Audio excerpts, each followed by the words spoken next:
So maybe some of you feel as you're sitting there listening to these sessions, you're a little bit distracted. You're having to check in on work and do different things. This Work Chronicles comic always gets me every time. Tell me if this relates to you as well. You finally have time to do some uninterrupted deep work. Maybe for you, that's some creative work or strategic work. And then all of a sudden, the pings come on your laptop or computer. Someone wants to know if they can have a 5-minute meeting. You've got a new notification, a deadline is coming up, and we just can't get anywhere. It can be so frustrating. Or maybe for you, you're sitting in the audience today and you're trying to figure out, I've heard all of these great sessions over the last 2 days. How am I going to implement it all with what we're already doing in our day to day? Maybe you're overwhelmed by the priorities you have to juggle. Maybe for you, there's some wonky processes that are very frustrating and feel messy. Maybe for you, you spend more time managing personalities than projects. Well, today we're going to talk a little bit about how to optimize operations to reduce stress, to maximize your impact, and to increase engagement. Because as Brooke said in the last session, we're looking to engage as much as we can, and sometimes we are just bogged down in that day to day. So my name is Emily Hendershot. I'm an operations strategist, and again, here to guide you as we look to find clarity and focus. Operations for us is all about how to look at your marketing department or business and see how we get things done, really focusing on that.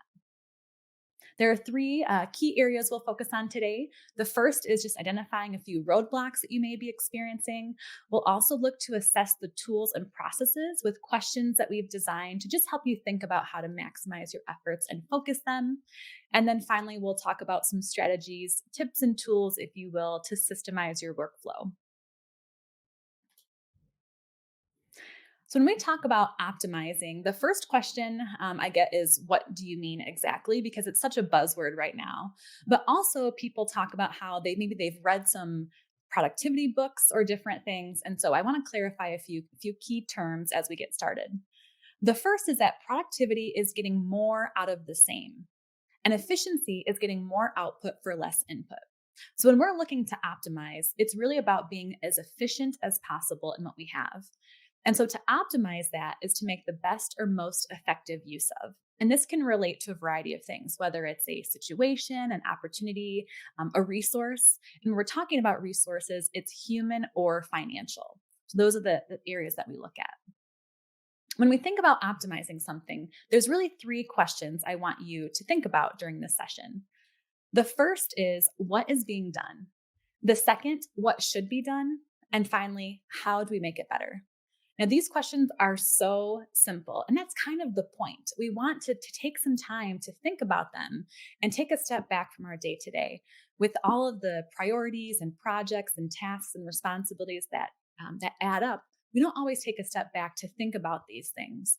So we want to know, where are there different opportunities for us to slow down and take a look at our operations. Really, there's no time. We've proven that over and over again. We keep adding. But I want you to think about, when you go into your home office, start up your laptop, or when you go into the office, where is there friction, maybe tension or stress? Where are there things that you know just don't feel right and smooth that we could look at today? So I want you to keep those areas in mind. The other piece is that operations management, it's not just administration. It's really is a critical part of our organizations and how things flow. So whether we're experiencing growing pains from our business, ways that we're trying to stay competitive, we've got to start thinking about operations as part of that experience of our customers and prospects or stakeholders. So speaking of experience, when it comes to optimizing operations, we think about experience because many companies have made this transition, right? From focusing on our programs, products, and services to now being all about the experience and how we engage. That's really the competitive advantage right now in this day and age, is making sure that we have an experience that people are having with us when they engage. That positive experience really molds our stakeholders, our constituents' expectations of how it will be to do business with us. And as we all know, we want to make it as easy as possible for people to do business with us. When we're not wasting their time, they want to engage with us more. And so that's what we're going to focus on. We need a systemized approach and an intentional approach. And so when we talk about being intentional and systemized, I like to think about the home edit. I don't know if you've had the chance to learn about Joanna and Clea, but they are the home edit, and they have taken Instagram and Netflix by storm in the last couple of years with their new program on Netflix, Get Organized with the Home Edit. They are a truly engaging duo. If you've seen them out on Instagram doing different things, but they have a framework that they focus on all the time during the show, and the framework is edit, categorize, contain, and maintain. So during each episode, they go through different people's homes and rooms, and they will take a cluttered and chaotic space and they will transform it into a beautiful, functional, systemized area that can be easily maintained. So again, edit, categorize, contain, and maintain. Well, in our organizations, we also have a framework for decluttering our operations, and that is to systemize, automate, eliminate, and delegate. When it comes to Systemize, the question really is, do you have a process in place to deliver consistent results to those that you engage with? The second, automate. With automation taking the lead, we're able to do more. We're able to have more output with less input. Eliminate, we're already doing so much. What are the things that we can truly take off of our plate to make space? And then finally, delegate. This, for me personally, is the hardest one because it's so easy to hoard tasks, but we're going to share some tips today on how to delegate as well. So these are the 4 steps to optimized in our framework. So let's dive in. When we talk about systemizing, what we're really asking again is, do you have a process in place to deliver consistent results? I like to talk about how documenting your process is your insurance. And with systemizing your operations, there's a couple things that we think about that we chatted about at the beginning of the session here. And that's around what areas in your business and your organization feel messy. What technology maybe isn't working the way that you know it's intended? With the human factor, which is a variable, what's happening on your team that maybe the expectations are unclear? I like to share about the hot potato approach. Maybe for you, if you're a team of one, or if you have multiple people on a team, you have this feeling of the hot potato. It's where people will kind of pass the responsibility. You're not really sure who owns it. Maybe people have different preferences on things. And so what we want to do here is systemize our approach. And so it transforms the behavior on a team. We know a process focused team can get more done, can be more efficient and effective. And so what happens when we become a process focused team is we transform behavior from who caused an error when a mistake happens, because we know that they do, to what caused the error and how can we fix it. You're looking back at the process as part of the problem and not necessarily individuals. And when people don't take it personally, we know we can get more done. So how do we systemize then? When we look to do this, I have a process map I like to look at. But usually when people hear the word systemize, they think about your standard operating procedures, or SOPs, right? So on the left here, you see the document. It says standard operating procedures. It's a lengthy document that has a step-by-step instruction. Maybe it has some screenshots of what you've worked on or towards, but that is not the most efficient way to optimize our operations. Why? Because processes change. We've heard over the last day and a half through this summit that things are changing in the marketing space, and we have to adapt to different technologies, different ways we're doing things to get more out of it. And so standard operating procedures really quickly become out of date. So what I recommend for systemizing is a process map. What's great about a process map is it's your high level steps on how a task or project is accomplished. And so it's kind of hard to see here, but I like to use Trello to write out a process map. And Trello is a project management tool. I actually don't use it for project management at all. I simply use it to map out processes. And so if you've used Trello, you know they have different columns and then different cards. And so I like to use each card as a different step in a process. And then the colored items you see there is the individual who's responsible. So when you create these cards and add each step, I like to add a note of the different expectations. So when you look at a process map, the goal is to pick a starting point and an end point to a project or group of tasks. And once you do that, you can then dig a little deeper to assign maybe what the expectations are around deadlines, around how long a task or project should take, and then who's the main point of contact or person who should move that process or step forward. So let me show you an example of a very basic process map. This is a process map to write a blog post. It's very basic, so you may have more or less steps that are involved in your process. But the first is to choose a topic, very simple and straightforward. The second, do research. Maybe you'll create a post outline, you'll write the post, hopefully, you proofread the content. You find an image that goes with the post, you post it on your platform, website, blog. Maybe there's a final review to make sure that things look good, and then the post is either scheduled or published. Now, with this flow, you may have one person who's doing all the steps, but is that person clear on how much time each step should take? Or maybe the deadline that should be between certain things. So for writing a blog post, that may vary, right, based on your topic and content. But when it comes to the final review, if it's a manager or someone who needs to review, what's the expectation of how quickly they'll turn around that review? If you have someone who's proofreading or coordinating with you, maybe you have a different person who selects the image. Do they know about how much time that should take in terms of turnaround time and who's responsible for it? When you have a clear process map that has the steps, who's responsible, and the timing there, what happens is that people then can go back to the process if it fails to make changes. So seems pretty straightforward, but some people may need some more information on how the task actually gets done if you're delegating, right? So what I like to do for that is I like to record. Yes, a simple screen share recording can make all the difference because what happens is that when a process is out of date, instead of having to go through and updating a Word document or a larger standard operating procedure, you're able to just simply re-record the process on how to make it happen.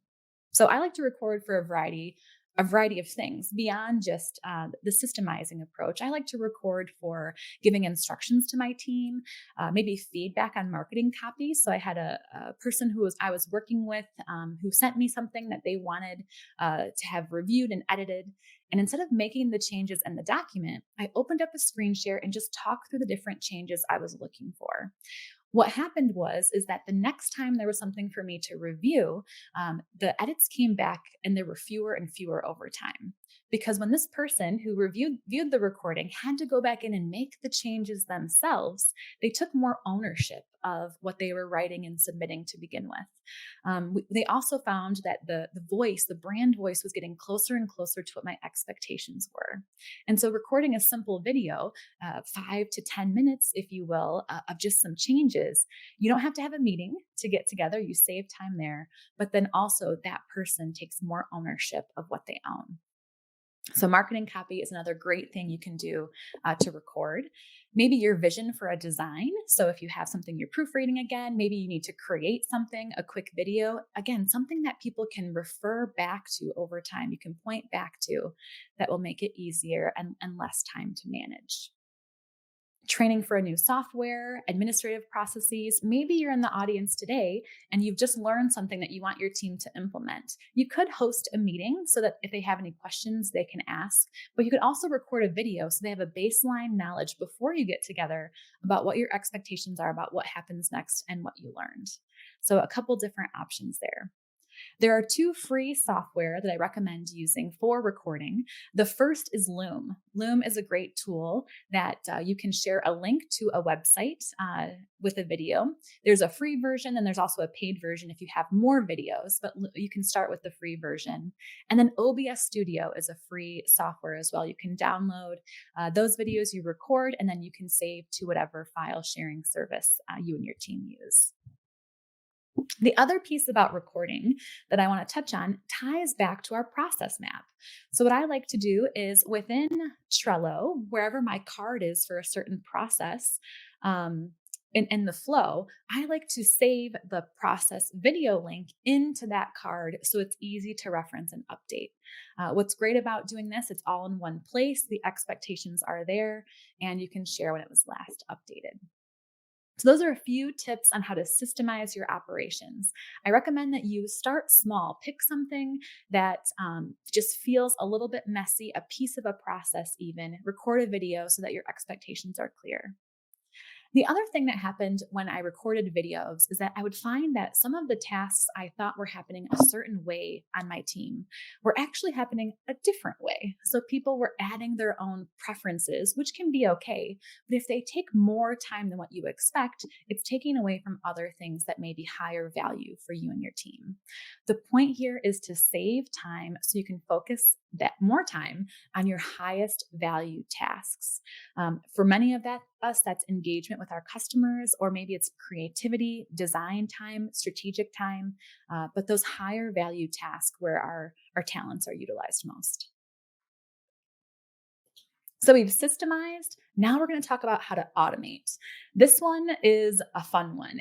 It seems like nowadays, I saw a stat just recently that 68% of businesses are using automation in their marketing in some capacity. For some of us, that may mean that there's an API between softwares. For others, it may be as simple as like a HubSpot workflow that's happening automatically. But automation is a big piece of it. What I like is that again, automation, there's different ways that you can focus your time so that staff can spend more time on higher touch interactions. But we can automate our sales process, pieces of our marketing campaign, even our reporting or dashboards that you may have that you share internally or externally. The idea here is to set it and forget it. The other reason that automation is so critical is all of these studies that have been done about interruptions. So remember the comic from the beginning of our session. There is a study by the Harvard Business Review that says that every 6 to 11 minutes during a workday, business professionals are interrupted. Now, this was from right before the pandemic. So I'm sure now that many of us have been working from home, those numbers have totally changed. It'll be interesting to see what happens next. But Inc. took took that study a step further, and they say that that interrupted task, you don't resume to those pre-interruption work levels, that deep work, until almost 25 minutes later. So if you look at those two stats and do the math, we're barely getting anything done. And that's how it can feel sometimes during our day, especially because we want to spend time doing those higher level tasks and interactions. So one tool I recommend for automation is Zapier. If you've ever used Zapier, it can be such a great tool. There's so many different apps that integrate. But Zapier is a automation tool. And what's nice about it is that you can connect two or more apps that perform some sort of task or action without needing a developer, without needing coders to do the integration. So, a Zap is a workflow, and it's a workflow that connects two or more apps to do one or more events. When you turn on a Zap, it has a certain action step that triggers every time that event occurs. So, with over 3,000 apps within Zapier, there's bound to be something that you're doing right now manually that could be automated, again, saving time. If you work in Salesforce, HubSpot, WordPress, even Shopify, maybe Salesforce, MailChimp, I think Facebook Ads now has a link on Zap. You should really try a Zap today. I do have a slide here that just shares the top 6 integrations that marketers tend to use on Zapier. So sending a new message, a personal message to a new lead, notifying your team about leads in some way. Maybe you're adding leads to a different certain database, notifying your team about any changes to a database or maybe an action that's occurred, adding new leads to a CRM or support platform, and then also social media content. Some of us already use something for that, but there's additional steps you can take around reporting and different things. So I highly recommend for automation that you try at least one Zap to see how you could save some time. Again, the idea here is to set it and forget it. So we've systemized, we found a couple things to automate, and we found them because we already wrote out our process map. So by writing out your process map, you then see where you could automate a few things potentially.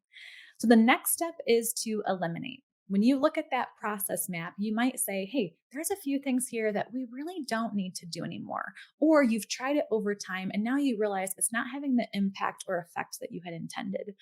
I want us to be brutal with eliminate. Look at your to-do list and think about something that you can eliminate right now. Maybe it's shortening a team meeting from an hour to 30 minutes to save time. Maybe it's a task that you've hoarded that you realize, I really don't need to do this anymore. It's something that I just enjoy doing, but it doesn't help with our business outcomes. Really be brutal here. In the home edits process or framework, edit is the very first step. And that's because they want to remove as much clutter as possible to start. For us, it can be harder to see. So when we create the process map, then you're able to see where are the items that we can eliminate. What are the things that don't support what we're working towards? So we've systemized, we've automated, we've found a couple things to maybe automate, eliminate, and now we're going to delegate. This one for me can be really hard to do. I have always been known as a task hoarder, if you will. Maybe that feels relatable to you. But sometimes I like to save time. I think I'm saving time by keeping something on my plate. I don't want to take the time to teach someone how to do it. Maybe they don't do it like I would do it. My natural tendency is to keep it instead of teaching someone else. And so I want you to take some time today to think about one, if you're a person who does that as well, but two, what's something that you can delegate? If you systemize something and you record a video, you may be able to more easily turn over that to someone else on your team or maybe a contractor, even to save time so you can focus on being more strategic and creative. You can design instead of do. That's really the goal here. Now, I hear some of you saying, who has time for this? But again, if you've recorded some things already, if you've done that work up front with the automate and systemize approach, delegating will be much easier. The other thing about delegating that I think is really interesting is John Acuff wrote a book called Finish. And this relates to eliminate, automate, and delegate. But he wrote a book called Finish, and it's about distractions. And so he shared how there would be people who maybe signed up for a marathon and would do all of the training, but then would just quit and not finish the marathon. And he also shared about how there were people who would go get their PhD and they would do all the courses and all the work, but they wouldn't finish their thesis.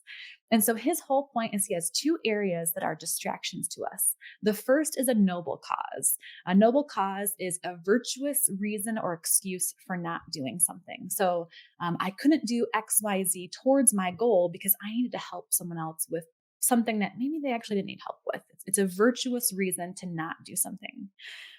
The second is a hiding place. This is a big one for me. A hiding place is maybe you have something that you're working towards, but there's some other smaller or easier task where you like to spend your time because you know it's kind of a mind numbing task, something that doesn't require a ton of energy.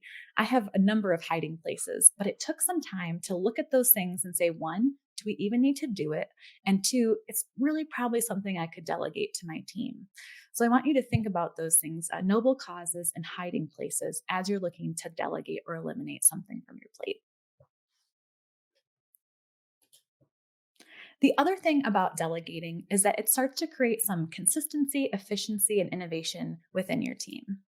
When we look at the reasons to optimize, again, it goes back to our need and desire to increase engagement with the people who are important to our businesses, our prospects, our customers, our constituents, and stakeholders. And so when we look at consistency, efficiency, and innovation, these are three areas that give us great reasons to spend the time to do this. The first in consistency is improved experience. When we systemize, when we record some of the tasks that we work towards, people who work with us or engage with us will have a more consistent experience. So when we do have staff turnover, because we know at some point we will, we already have things recorded and in place, and that person can seamlessly fit into the workflow. The other piece is efficiency. With streamlined processes, there's not as much of a headache. Things don't feel as chaotic. There's a little bit more control because we've documented it again as our insurance. I like to also list financial stability here because our marketing departments, those budgets fluctuate over time. We may one year have more money, another year have less. We know it's usually the first to be adjusted in any corporate budget.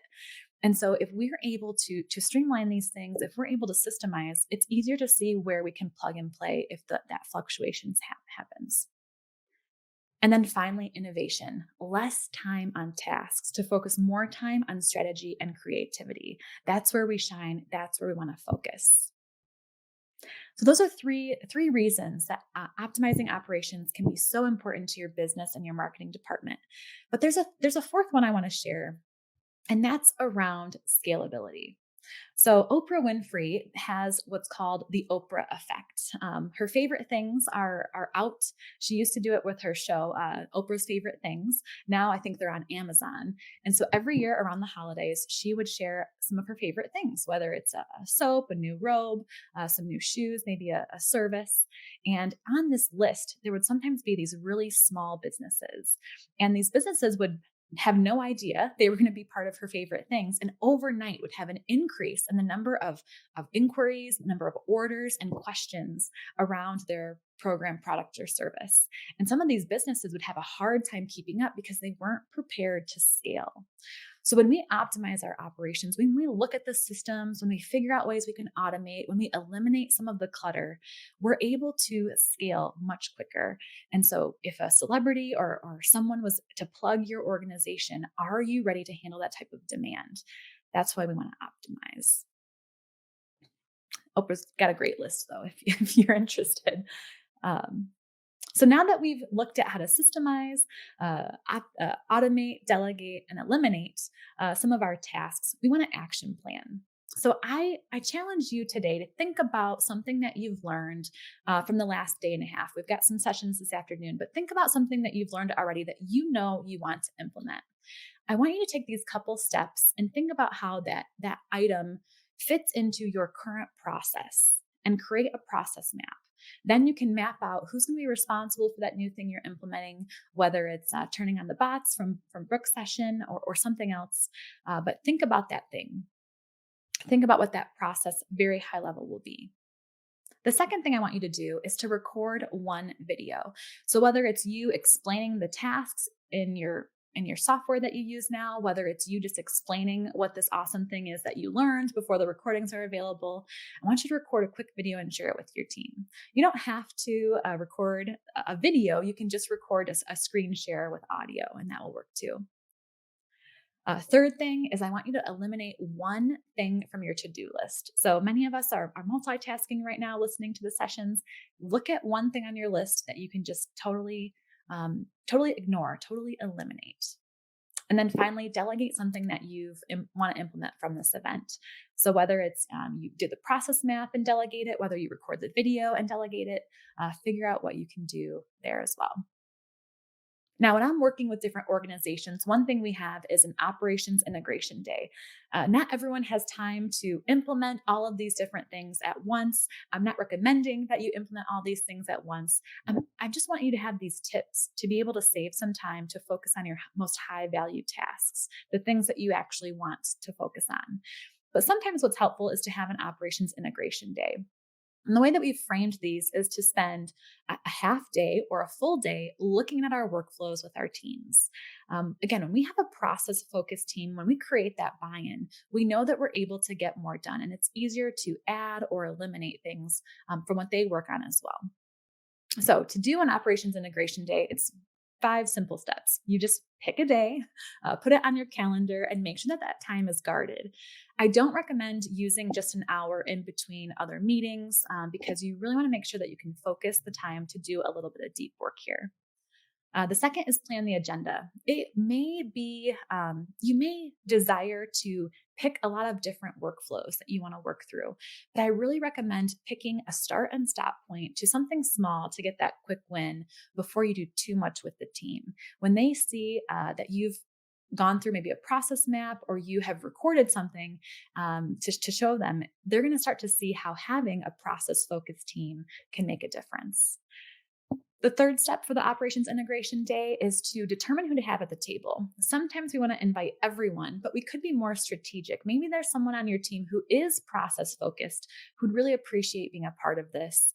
You could have everyone who touches the process there, but again, just be thoughtful and strategic in how you can accomplish it the easiest. And then when you're at the table, map out each process. Use flip chart paper. I like using Mural or Murio online. You can do that to map it out together.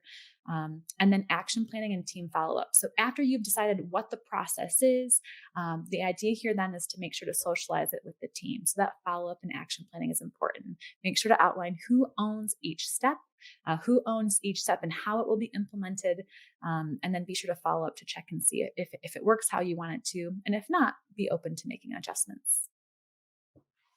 So, if you take a few of these steps, I promise you, you will see a difference in your operations. You'll find efficiencies that you didn't know were there. Your confidence in your team, in their work and your work will increase. That confidence is so important. You'll gain more time to focus on things that matter to you, and you'll find consistency. We're all looking for some clarity and focus. And if you're able to implement some of these things, you'll start to build momentum instead of constantly having to rebuild. And that can make a big difference in our day to day too. And our business goals, right? Reaching those goals. So I will leave you today with a couple final thoughts. The first is around this quote from Mike Michalowicz of Profit First. He also wrote a great book on operations called Clockworking. So I recommend you check both of those out if you're a business owner or someone who's interested in keeping things organized and easy. But he says, ideas are currency, but it's implementation that will make you rich. And I love that. We've heard a ton of ideas, and they're all things that I'm sure, as you heard, you want to implement.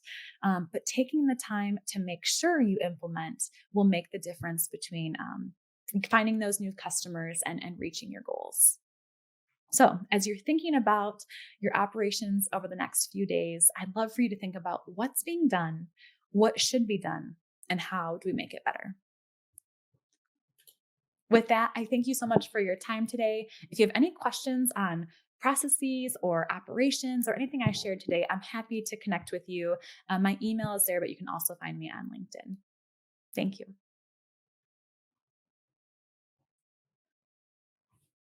Integration Day sounds like the worst holiday of all time. They For celebrate some it people, in it is. Latvia or somewhere like no, I think that's a brilliant idea because it gets everybody's mindset focused on that the most.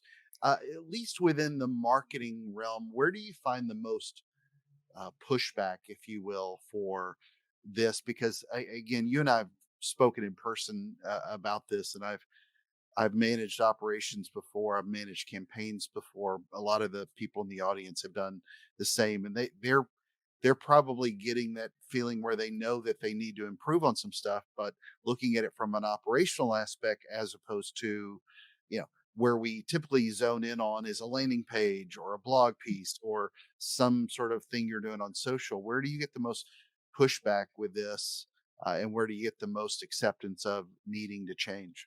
Yeah, that's a great question. I would say the biggest pushback is always around the approval process. So we are creating landing pages, we're creating blog posts, we're creating new graphics, and there's always some confusion around the approval process. How many review times do we do? Who ultimately has the final say? And so mapping out what the expectations will be through the review process and who has the final say has been an area that has a ton of pushback. But think about how much easier it would be if we had some clarity on who actually owns it and what. Everyone has different ideas when we're Mhm. creative. So that the creative process can be the toughest piece for implementing. I would say the easiest is around your email communications and your social media. We're all doing it. Some of us are lucky enough to be able to automate most of it, but still having that review process can be tough.